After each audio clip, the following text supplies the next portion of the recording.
Assalamualaikum warahmatullahi wabarakatuh. Hai, bertemu lagi dengan mata pelajaran bahasa Indonesia untuk kelas 12. Kita akan melanjutkan pembelajaran bab 6 dengan tema atau pelajaran C, menggunakan beragam sumber informasi untuk mengambil keputusan.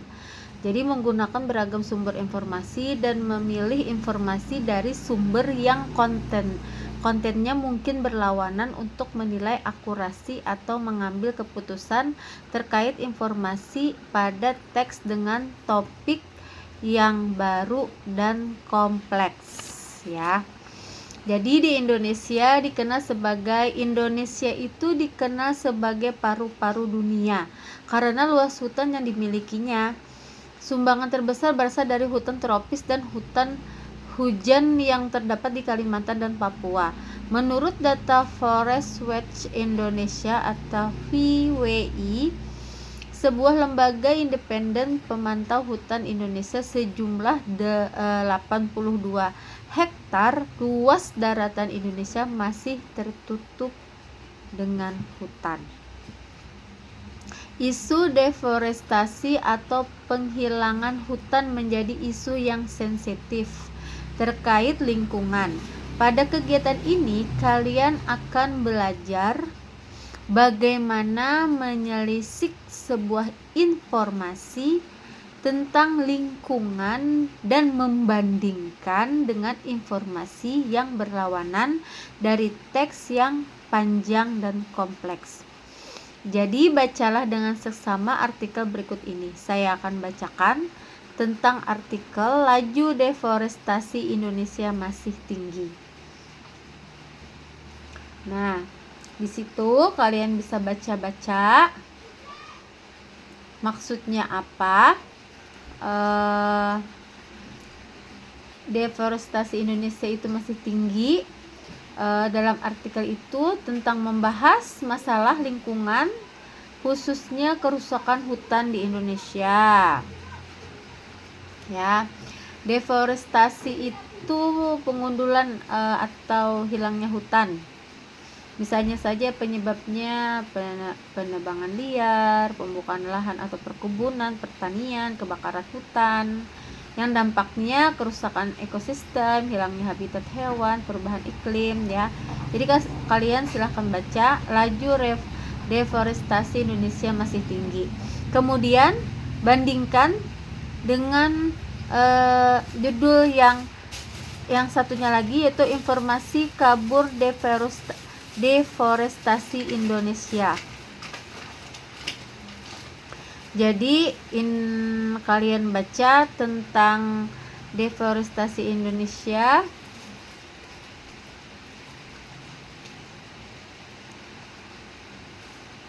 Apakah ada perbedaan di antara kedua bacaan tadi? Silahkan nanti kalian baca. Di sana juga ada memberikan opini, kamuflase, tren deforestasi, banyak. Saya akan fotokan, jadi kalian silahkan baca apa itu, apakah datanya sudah sesuai atau tidak.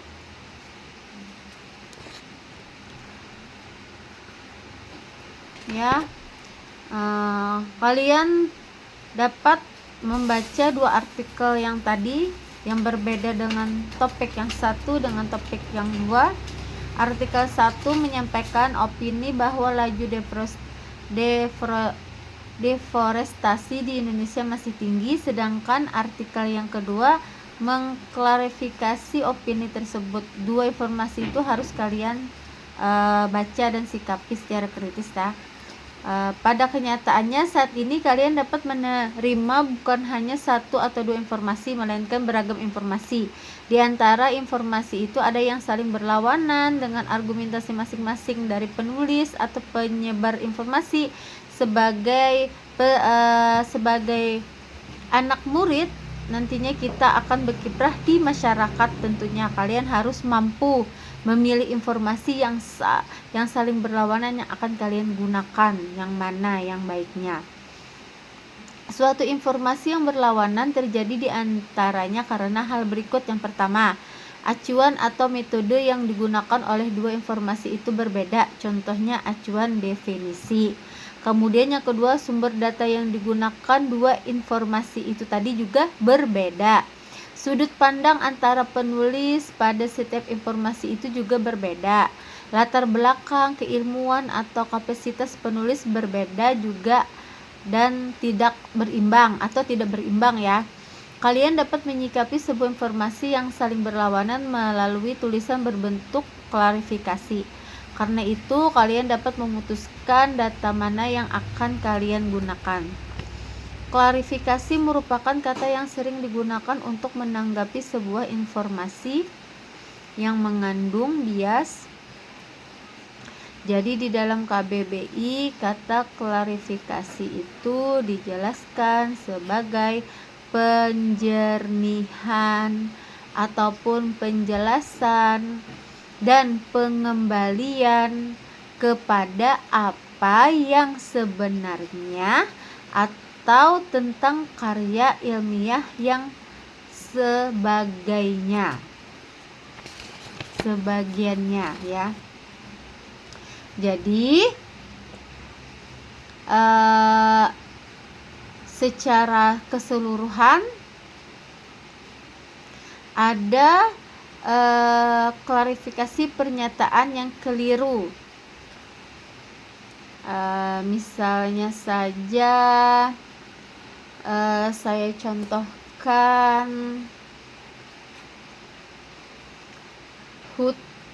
hutan Indonesia ya, hutan Indonesia tidak lagi tepat disebut sebagai paru-paru dunia. Nah, maksudnya itu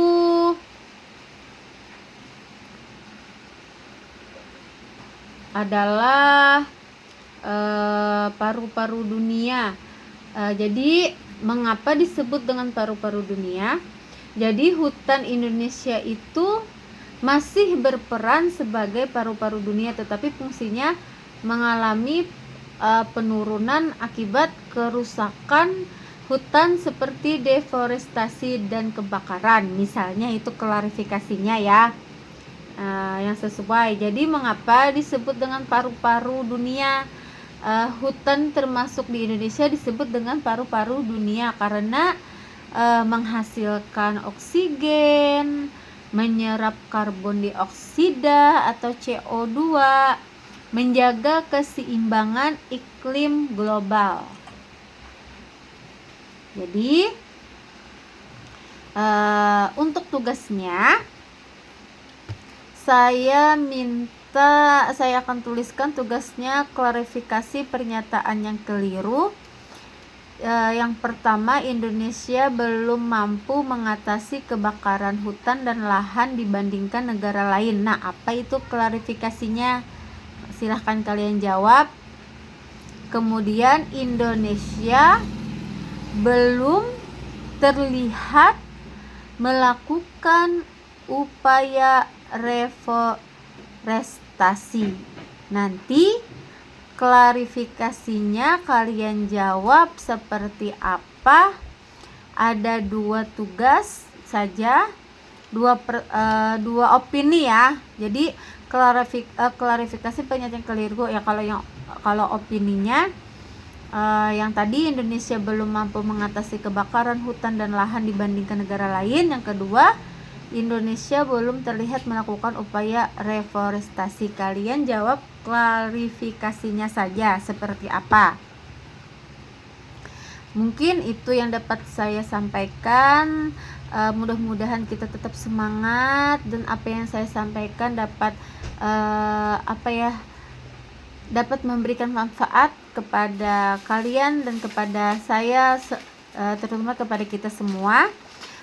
Kalau ada pertanyaan silahkan WA pribadi. Itu yang dapat saya sampaikan. Selamat berjumpa lagi di pertemuan berikutnya. Salah hilap mohon maaf. Assalamualaikum warahmatullahi wabarakatuh. Sampai berjumpa di lain hari kesempatan.